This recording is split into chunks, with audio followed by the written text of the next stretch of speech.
முதல் வாசகம். உழைத்துச் சேர்த்த சொத்தை அதற்காக உழைக்காதவருக்கு விட்டுச் செல்கிறார்.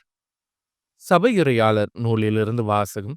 அதிகாரம் 1 இறைவசனம் 2 மற்றும் அதிகாரம் 2 இறைவசனங்கள் 21 முதல் 23 முடிய. வீண், முற்றிலும் வீண் என்கிறார் சபையுரையாளர். வீண், முற்றிலும் வீண், எல்லாமே வீண். ஏனெனில் ஞானத்தோடும் அறிவாற்றலோடும் திறமையோடும் ஒருவர் உழைக்கிறார். உழைத்துச் சேர்த்த சொத்தை அதற்காக உழைக்காதவருக்கு விட்டுச் செல்கிறார்.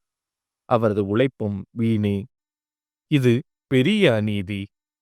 உலகில் அவர் செய்த எல்லா முயற்சிக்காகவும் வகுத்த செயல் திட்டங்களுக்காகவும் அவருக்கு கிடைக்கும் பயன் என்ன? வாழ்நாளெல்லாம் அவருக்கு துன்பம், வேலையில் தொந்தரவு, இரவிலும் அவரது மனதிற்கு அமைதி இல்லை. எல்லாம் வீணே. இது ஆண்டவரின் அருள்வாக்கு. இறைவா, உமக்கு நன்றி. பதிலுரை பாடல். என் தலைவரே, தலைமுறை தோறும் நீரே எங்கள் புகழிடம். மனிதரை புழுதிக்கு திரும்பிடச் செய்கின்றீர். மானிடரே, மீண்டும் புழுதியாகுங்கள் என்கிறீர். ஏனெனில் 1000 ஆண்டுகள் உம் பார்வையில் கடந்து போன நேற்றைய நாள் போலவும் இரவின் ஒரு சாமம் போலவும் உள்ளன. என் தலைவரே, தலைமுறை தோறும் நீரே எங்கள் புகழிடம். வெள்ளமென மானிடரை வாரிக்கொண்டு செல்கின்றீர். அவர்கள் வைகரையில் முளைத்தலும் புல்லுக்கு ஒப்பாவர். அது காலையில் தளிர்த்து பூத்து குலுங்கும், மாலையில் வாடி காய்ந்து போய்விடும். என் தலைவரே, தலைமுறை தோறும் நீரே எங்கள் புகழிடம்.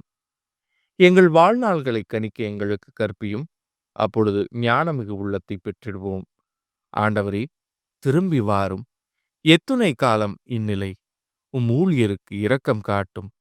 என் தலைவரே, தலைமுறை தோறும் நீரே எங்கள் புகழிடம். காலைதோறும் உமது பேரன்பால் எங்களுக்கு நிறைவழியும்.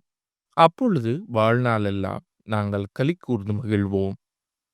எம் கடவுளாம் தலைவரின் இன்னருள் எம்மீது தங்குவதாக. நாங்கள் செய்பவற்றில் எங்களுக்கு வெற்றி தாரும். ஆம், நாங்கள் செய்பவற்றில் வெற்றியருளும். என் தலைவரே, தலைமுறை தோறும் நீரே எங்கள் புகழிடம். இரண்டாம் வாசகம். மேலுலகு சார்ந்தவை பற்றியே எண்ணுங்கள். திருத்தூதர் பவுல் கொலோசியருக்கு எழுதிய திருமுகத்திலிருந்து வாசகம். அதிகாரம் 3 இறைவசனங்கள் 1 முதல் 5 முடிய மற்றும் 9 முதல் 11 முடிய. சகோதரர் சகோதரிகளே, நீங்கள் கிறிஸ்துவோடு உயிர் பெற்று எழுந்தவர்களானால் மேலுலகு சார்ந்தவற்றை நாடுங்கள். அங்கு கிறிஸ்து கடவுளின் வலப்பக்கத்தில் அமர்ந்திருக்கிறார். இவ்வுலகு சார்ந்தவை பற்றியல்ல, மேலுலகு சார்ந்தவை பற்றியே எண்ணுங்கள். ஏனெனில் நீங்கள் கிறிஸ்துவோடு இறந்து விட்டீர்கள். உங்கள் வாழ்வு அவரோடு இணைந்து கடவுளிடம் மறைந்து இருக்கிறது. கிறிஸ்துவே உங்களுக்கு வாழ்வு அளிப்பவர். அவர் தோன்றும் பொழுது நீங்களும் அவரோடு மாட்சி பொருந்தியவராய் தோன்றுவீர்கள். ஆகவே உலகப் போக்கிலான உங்கள் இயல்புக்குரிய பரத்தமை, ஒழுக்கக்கேடு, கட்டுக்கடங்காத பாலுணர்வு, தீய நாட்டம், சிலை வழிபாடான பேராசை ஆகியவற்றை ஒழித்து விடுங்கள். ஒருவரோடு ஒருவர் பொய் பேசாதீர்கள். ஏனெனில் நீங்கள் பழைய மனித இயல்பையும் அதற்குரிய செயல்களையும் களைந்துவிட்டு புதிய மனித இயல்பை அணிந்திருக்கிறீர்கள். அவ்வியல்பு தன்னை உண்டாக்கினவரின் சாயலுக்கேற்ப புதுப்பிக்கப்படுகிறது. இவ்வாறு நீங்கள் கடவுளை முழுமையாய் அறிய முடியும்.